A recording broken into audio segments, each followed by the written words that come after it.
But here we are. We're talking about the ear game, if you will. That was wild. Yeah. But also, like, what an incredible outing by Joe Musgrove. Like, he was incredible. Incredible. Like, he showed up, did exactly what he needed to do, and was beautiful. The Mets blew it. We'll just throw it that way. It was brutal, and the Mets just wet the bed. I'm so disappointed in the Mets. I'm so disappointed. I believed in them this year, and to win 101 games and to just you had an epic collapse and you end up in the playoffs, but you blew it. You needed to win 1 of 3 games against the Atlanta Braves to avoid this round all time. You never even had to be here in the first place. And then you lose in the wild card round. You win 101 games and you still found a way to Met. It was truly unbelievable. But they are the first 100-win team to not make it to the DS since the DS was implemented in 1995. Not good. Not good. The moment they lost that series to the Braves, it's like they gave up. They just gave up on their season. They never recovered from that. You mentioned how good Joe Musgrove was tonight. Yeah. But historically good. First pitcher in the history of baseball to go 7 or more innings and give up 1 hit or fewer in a winner-take-all game. Remarkable. I mean, truly, truly an unbelievable outing. And in that moment, when you have the umps coming up, check in your ears for a substance when you are having the most dominant, probably with the most dominant performance of his career, the most important performance. Does that give you extra motivation? Because he just kind of came out and was like, boom. Yes, absolutely. Take that, Mets fans. He was getting booed as he was walking to the dugout. He was, bring it on. Like that was the turning point. That's when you knew. Yeah, that was one of those situations. And just to paint the picture here for if you didn't see it when it was happening, Joe Musgrove was pitching masterfully. And there was this, it actually started on Twitter, but on social media. Yeah. Social media throughout the game started going a little nuts with, oh my God, there's this shiny substance on Joe Musgrove's ear. What is it? Oh my God, what could it be? Well, later in the game, Buck Showalter goes out and tells the umpires to go check Joe Musgrove. So the umpires go out to the mound. They take his hat, they take his glove, and we all know what this is about because it's been all over social media, but you're just sitting there waiting. I was literally sitting there saying, here it comes. They're going to touch his ears. They're going for the ears. And they did. He got a, we actually talked about this last night. The Buck Showalter grab of Jacob deGrom's butt. That was a little strange. Little weird sensual Turning moment. point. Another one here tonight. A little weird sensual rubbing of the ears is what it was. And he didn't like it one bit. I mean, they were red, they were shiny, but it's cold, right? Your ears turn like red and shiny when you're cold. Your nose turns red and shiny when you're cold. Well, also, fun fact, and McCutcheon talked about this as well, but when one of the years I was playing professionally, I played in Grand Rapids, Michigan, which the season starts in end of March, early April. It is frigid up there. So a lot of times we'd go up in the beginning of that year on the games that were really cold. Guys would cover themselves in Vaseline, which is a thing. It closes your pores, so you don't get as cold. It's like a Heating tool. It's like a coat on top of your body, really.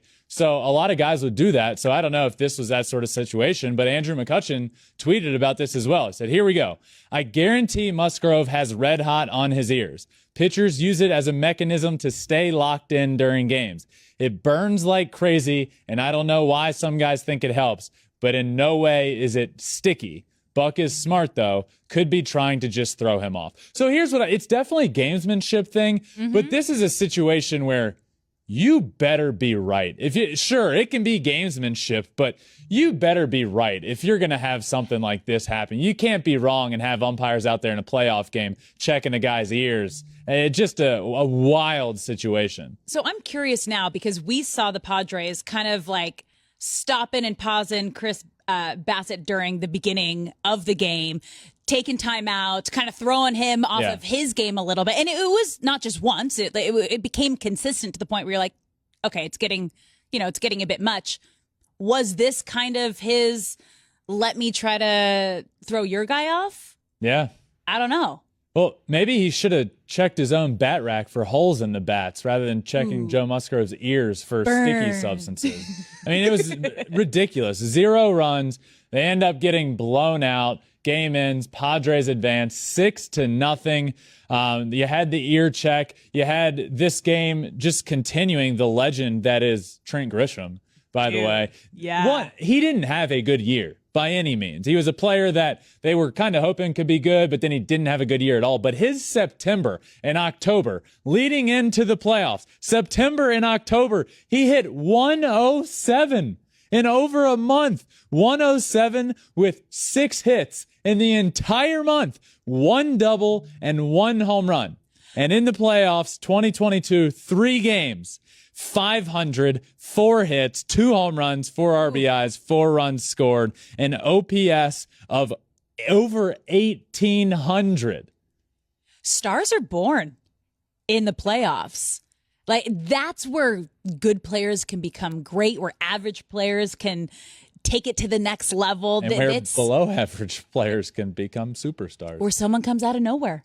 Yeah. You didn't even know, didn't even expect it. Like, he is the hero. He is the Padres hero of this wild card series. And we were talking about this a little earlier. He's had one moment that the moment he hit a home run off Clayton Kershaw, and it was a big career moment. But other than that, this year down, you just don't. He's hitting 8, 9 in the lineup, and he's not going to be the guy. I'm watching this game early in the game, and Chris Bassett was scared to pitch to him. Yeah. He's pitching around him. He's tinkering like he's facing Barry Bonds.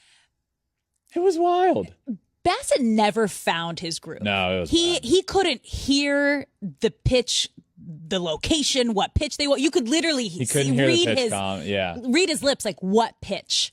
He was so off. He did not get locked in for one moment in this game. And it's a home game, and he can't figure out what's going on. Like, he mentally did not feel like he was in the game from the first inning. I don't know if that, thinking out loud here, I don't know if it being a home game was like, hearing his quotes that he said over the last couple of days just kind of made me think. Like, he came out and said in an interview that playing in New York is like the gauntlet. Like, it's the hardest place in the world to play, which I understand what he's saying, but you're a home player now. Like, they're on your side as long as you go out and perform. New York can be tough. And if you don't pitch well, they hold you accountable. Oh, yeah. But they're also your best friend if you do well. So for him to have this big start and the quote going wild the day before of it's the hardest place to play, like, I don't know. I just don't know if I don't want to say his mindset just wasn't in the right place, but he came out and was not good. He was throwing balls right down the middle. He looked like he was getting hit around, and then when he wasn't, he was getting too cute, throwing a lot of balls. Like, he walked Ha-Sung Kim, and like he was walking guys at the bottom of the lineup, and then they'd get a big hit later. I don't know. From the beginning of the game, those 2 runs scored, Austin Nola with those that big RBI, 2 RBI hit, it felt right then like the game was over. Done. And it was. Like, from the start. Like I said, like, Bassett never mentally showed up to this game. Yeah. Not for a moment. Yeah. It was tough. They brought in Edwin Diaz in like the 7th or 8th. They were down 4 runs at the time, and his entrance song came on. Not the same feel. No. Padres fans were dancing in the stands. I know. That was tough. Yeah. That was tough. Anthony DiComo, who friend of the pod, by the way, tweeted an awkward, subdued rendition of Narco plays as Edwin Diaz enters to try to hold things at a 4-run deficit. Some fans are waving rally towels. Others are sitting silently. Padres 4, Mets 0, top 8.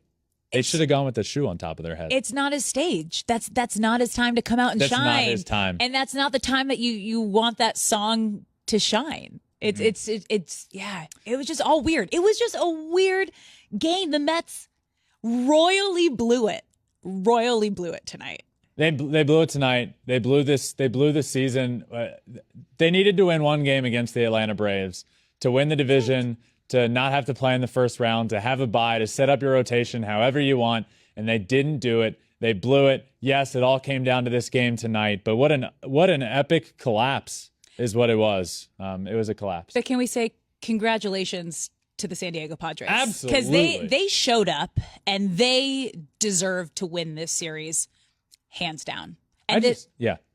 especially with the midseason acquisition of Soto. This is what they got him for. Yeah. This is the moment, the next series, now facing the Dodgers, their big brothers they've been looking up to all season, all the time. This is the moment they've been waiting for. This is and you're right. The acquisitions that they made a huge impact throughout the series. Obviously, Soto hit well in the game tonight, but Josh Bell earlier in the series with a home run got things going really. So this Padres team, though under the radar on a lot of people's maps, has clearly, if this is the Joe Musgrove we're going to get, if we're getting first half of the season Joe Musgrove and first start in the playoffs Joe Musgrove, then you have Yu Darvish, Blake Snell, and Joe Musgrove, and a lineup with Josh Bell, Juan Soto, Manny Machado. It's like, wait a second, pump the brakes. Yeah. This team is real. Yeah. This team can do some damage. So secretly look, dangerous. This team that's heading in to play the Dodgers, it's not the same team that they've faced all year long. It's not the team that they've swept out of the stadium all these times. We have producer Tripp on this show, who's the most delusional Dodgers fan of all time. Hey. He's pumped. He is.